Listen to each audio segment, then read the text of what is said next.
جو حرام کھلاتا ہے اپنے بچے کو، انہوں نے بچے کے لیے جس طرح کا لفظ بولا، مطلب آپ دیکھیں کہ پتہ چلتا ہے کہ حرام کتنے گناہوں کی جڑ ہے، اس کی دعا کبھی قبول نہیں ہوگی، اور کیا کیا مطلب ہوگا آگے جا کے، اس بچے سے کیا امید رکھیں گے، لیکن لوگ اس بات کو سمجھتے نہیں ہیں۔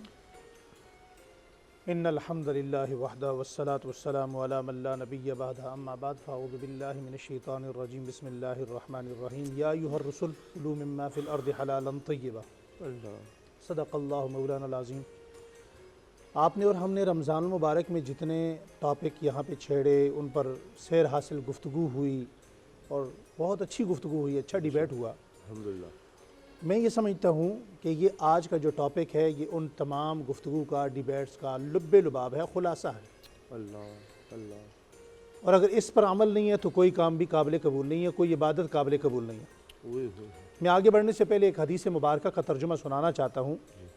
ام المومنین عفیفہ کائنات حضرت اماں عائشہ صدیقہ رضی اللہ تعالیٰ عنہ فرماتی ہیں، نبی کریم صلی اللہ علیہ وسلم نے جب یہ بات فرمائی تو میرے جسم پر کپ کپی طاری ہو گئی۔ اب آپ اندازہ کیجئے کہ وہ کیا لفظ ہوں گے، کیا جملے ہوں گے جن کے سننے کے بعد ام المومنین عفیفہ کائنات کے جسم پر کپ کپی طاری ہو گئی۔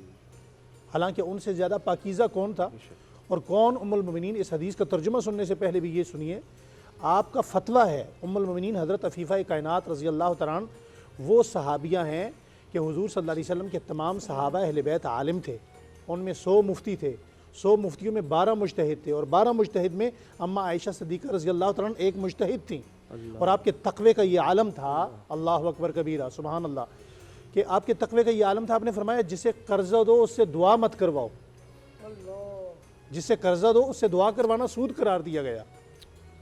وہ ام المومنین فرماتی ہیں کہ نبی کریم صلی اللہ علیہ وسلم نے فرمایا اگر تم نے 40 درہم کا ایک جوڑا خریدا اور اس جوڑے کے اندر 1 درہم حرام کا تھا تو جب تک تمہارے وجود پر وہ رہے گا وہ حرام رہے گا، اس لباس کی وجہ سے بھی تمہاری کوئی عبادت قابل قبول نہیں ہوگی۔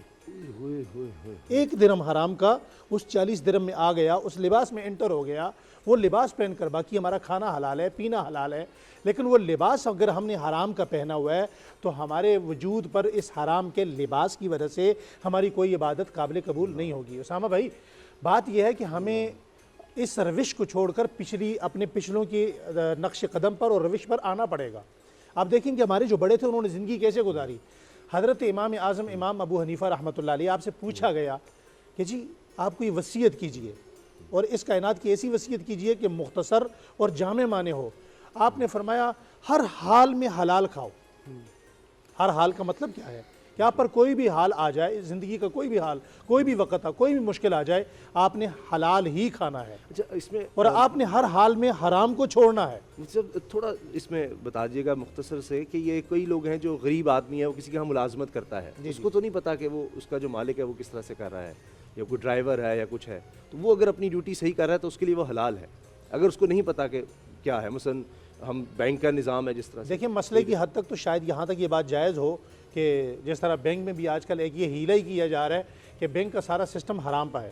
اب اس کی یہاں بیٹھ کر پوری دنیا کے سامنے ہم یہ تائید کبھی نہیں کر سکتے، نہ کریں گے کہ بینک کی نوکری حلال ہے، کیونکہ سارا سسٹم حرام ہے۔ اس کا متبادل تلاش کیا جا سکتا ہے، کیونکہ رازق جب ہم اس طرف جاتے ہیں نا تو ہم یہ سمجھتے ہیں شاید بینک رزق نہیں دے گا، بینک کی تنخواہ نہیں ہوگی تو ہم پلیں گے بڑھیں گے کہاں سے؟ رازق ذات اللہ جل شانہ کی ہے، اور وہ اس بات پر قادر ہے، اللہ پاک کی ذات اس بات پہ قادر ہے کہ آپ ایک حرام کو ترک کریں، اللہ غیور ہے۔ حلال آپ کس کے لیے اختیار کریں گے؟ اللہ کی ذات کے لیے۔ اللہ اس بات پہ قادر ہے کہ آپ کے لیے 40 دروازے کھول دے، بے شمار دروازے حلال کے کھول دے۔ اچھا آپ بات مکمل کر لیجیے گا، میں نے بیچ میں ٹوک دیا۔ جی تو میں بات عرض یہ کر رہا تھا کہ دیکھیں ہمیں حلال کی طرف اپنی روش پر واپس آنا پڑے گا، اور وہ روش کون سی ہے؟ ہمارے بڑے کیسی زندگی گزارا کرتے تھے۔ امام محمد رحمۃ اللہ علیہ نے بے شمار کتابیں لکھیں، سب سے آخر میں جو کتاب البیوع لکھی، اور کتاب البیوع کے متعلق امام محمد نے کیا فرمایا؟ اللہ اکبر کبیرہ، فرمایا لوگوں میری ساری کتابیں چھوڑ دینا، لیکن میں تمہیں اللہ کا واسطہ دے کر کہتا ہوں کہ جو میں نے کتاب البیوع لکھی اسے کبھی نہ چھوڑنا۔ اس کتاب البیوع میں کیا ہے کہ ہمیشہ ہر حال میں حلال کا کھانا، حلال کا پہننا، حلال کا سونا اختیار کیا جائے، اس کے علاوہ کائنات میں کوئی بھی دعا قابل قبول نہیں ہے۔ اس امت کے مشترکہ ایک مایہ ناز بزرگ گزرے ہیں، علماء جانتے ہیں، حضرت ابراہیم بن ادھم رحمۃ اللہ علیہ، یہ بڑے مایہ ناز بزرگ ہوئے۔ ان کی ساری زندگی کے متعلق ایک جملہ مشہور رہا کہ جی یہ مستجاب الدعوات ہیں، ان کی دعائیں بڑی قبول ہوتی تھیں، اور واقعتاً لوگ جاتے تھے جی بارش کے لیے دعا کیجئے، اولاد کے لیے دعا کیجئے، کاروبار کے لیے دعا کیجئے، بزنس کے لیے دعا کیجئے، اور جو بندہ جاتا تھا اس کی حاجت بھی پوری ہوتی تھی، وہ دعا کرتے تھے، دعائیں قبول ہوتی تھیں۔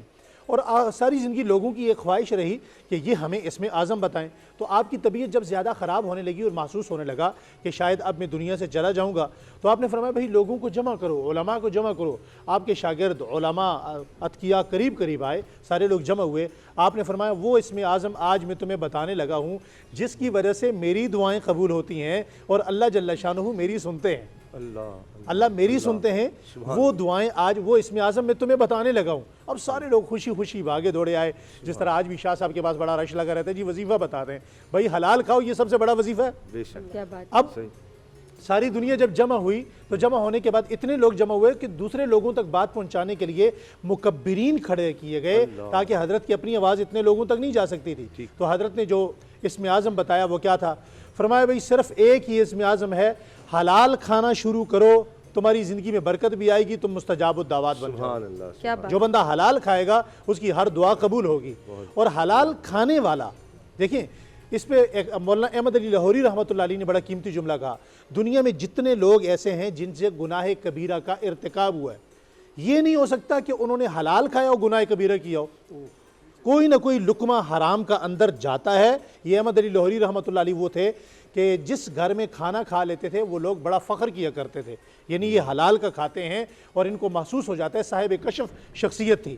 تو حضرت احمد لاہوری رحمۃ اللہ علیہ فرمانے لگے کہ جو بندہ بھی گناہ کبیرہ کا ارتکاب کرے وہ اپنی زندگی پہ غور کرے کہ کہیں نہ کہیں اس نے حرام کا لقمہ کھایا ہے تو گناہ کبیرہ کا ارتکاب ہوا ہے۔ یہ نہیں ہو سکتا کہ ایک بندہ حلال کھائے اور وہ گناہ کر جائے۔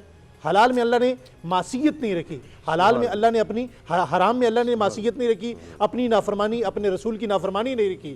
اور جو بندہ بھی حرام کھائے گا، آخری بات کیا کہ شاید میں دوسری طرف جانا چاہتا ہوں، آپ کی اشارہ بھی ہو چکا، حضرت عیسیٰ علیہ السلام نے دو سگے بھائیوں کو دیکھا، یہ دو بھائی کیا کر رہے تھے؟ ایک عبادت کر رہا ہے اور نفل پڑھ رہا ہے، اور دوسرا بھائی کیا کر رہا ہے؟ دوسرا بھائی مزدوری کر رہا ہے، پتھر توڑ رہا ہے۔ تو اس عبادت کرنے والے، نفل پڑھنے والے کو کیا کہا حضرت عیسیٰ علیہ السلام نے؟ فرمایا جو بھائی تمہارا مزدوری کر رہے ہیں نا، تمہارے نوافل سے زیادہ عبادت وہ کر رہا ہے، جو تم عبادت کر رہے ہو وہ تم سے زیادہ افضل ترین عبادت کر رہے ہیں۔ کیوں کہ سعد بن معاذ انصاری کے ہاتھ اللہ کے نبی نے اس لیے چومے تھے کہ مزدوری کر کے ہاتھ پر گڑے پڑ گئے تھے، چھالے پڑ گئے تھے، اور آپ صلی اللہ علیہ وسلم نے فرمایا جو حلال کا کمائے گا اور حلال سے اللہ کے راستے میں خرچ کرے گا وہ اس حال میں اپنی قبر سے اٹھے گا، اللہ سے ملاقات کرے گا، اللہ کے رسول سے ملاقات کرے گا کہ 14ویں کے چاند کی طرح اس کا چہرہ چمکتا ہوگا اور وہ مسکراتے ہوئے اٹھے گا، مسکراتے ہوئے جنت میں جائے گا۔ سبحان اللہ۔ مفتی نوید عباسی صاحب جی، مفتی صاحب نے بڑی خوبصورت بات کی ہے۔ ایک جملے کی میں وضاحت کر دوں، ہمارے یہاں فقہی طور پر اگر کوئی شخص حرام کا کام کرتا ہے اور اس میں کہیں نہ کہیں کچھ نہ کچھ وہ حلال کا بھی کرتا ہے، تو ایسی صورت میں وہاں پر نوکری کرنے والا جو حرام کے کام میں شریک نہ ہو اس کی تنخواہ جائز ہے، جب وہ یعنی اس کے کام کا کچھ حصہ حلال ہو کچھ حصہ حرام ہو، اور یہ شخص جو ملازمت کرتا ہے یہ حرام والے کام میں نہ کرتا ہو، اس صورت میں جائز ہے۔ اسی لیے بینکاری کے حوالے سے فتویٰ یہ ہے کہ بینک کے چونکہ مختلف شعبے ہیں، ان شعبوں میں سے وہ شعبہ جو براہ راست سود کے لین دین میں مصروف ہے وہاں پر ملازمت کرنا حرام ہے، لیکن باقی شعبے جہاں پر سود کا براہ راست تعلق نہیں ہے تو وہ جو ہیں حلال ہیں۔ اب اسلامک بینکاری کا بھی کہا گیا جلد زیادہ سے زیادہ اس پر آیا جائے۔ اے نور خدا، نور بصیرت کی طلب ہے، رمضان کا صدقہ تیری رحمت کی طلب ہے، مخفی ہیں اسی ماہ میں رحمت کے قرینے، گرداب سے نکلے ہوئے بخشش کے سفیر، گویا ہیں تیرے عشق میں ہم سب برابر، مجلس کو تو گلدستہ فردوس بنا دے، رندوں کو ثنائے شہ لولاک پلا دے، تو شم قلم کو ید بیضائی عطا کر، بچوں کو تو افطار میں تسنیم عطا کر۔